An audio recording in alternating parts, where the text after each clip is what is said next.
namaza başlamamışdan öncə bəzi işlər xüsusi ilə də dəstəmaza xüsusi diqqət yetirmək lazımdır. Dəstəmazın əhəmiyyəti haqqında Peyğəmbər salawatullahdan, o cümlədən digər məsumlarımızdan bir neçə hədis deyək. Çünki dəstəmaz elə bir əməldir ki, əgər düzgün alınmasa, namazda düzgün hesab edilməyəcəkdir. Dəstəmaz elə bir əməldir ki, onu biz xalis niyyətlə həyata keçirməsək, namazın da Allah yanında məqbulluğu şübhə altına düşəcəkdir.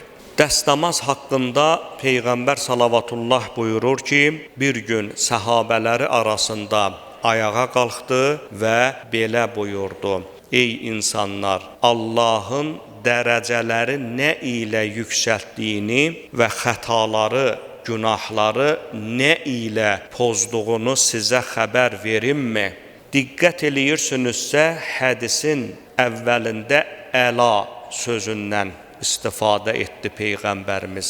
Ərəblər bu ifadəni o zaman işlədərlər ki, daha diqqəti cəlb edəcək, daha möhkəm, mötəbər bir xəbəri verəcək. Peyğəmbər salavatullah da çox mötəbər, çox əhəmiyyətli bir xəbəri müsəlmanların diqqətinə çatdırmaq üçün bu ifadədən istifadə etmişdir. Ardınca buyurur: Görək bizim əməl dəftərimizdəki günahlarımızı pozan və Allah yanındakı dərəcəmizi qaldıran o əməl hansıdır ki, Peyğəmbərimiz onu xüsusi bir hisslə bizə çatdırıb.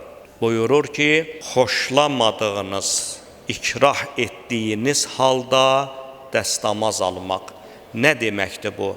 Bəzən görürsən ki, insan yuxulu olur. Xüsusi ilə də gecə namazına qalxarkən və ya sübh namazına durarkən. Hər adamın xoşu gəlmir ki, durub əl-üzünü yusun. Və yaxud da qışın günüdür, hava soyuq, su soyuq. Heç də zahirən xoşa gəlimli deyil.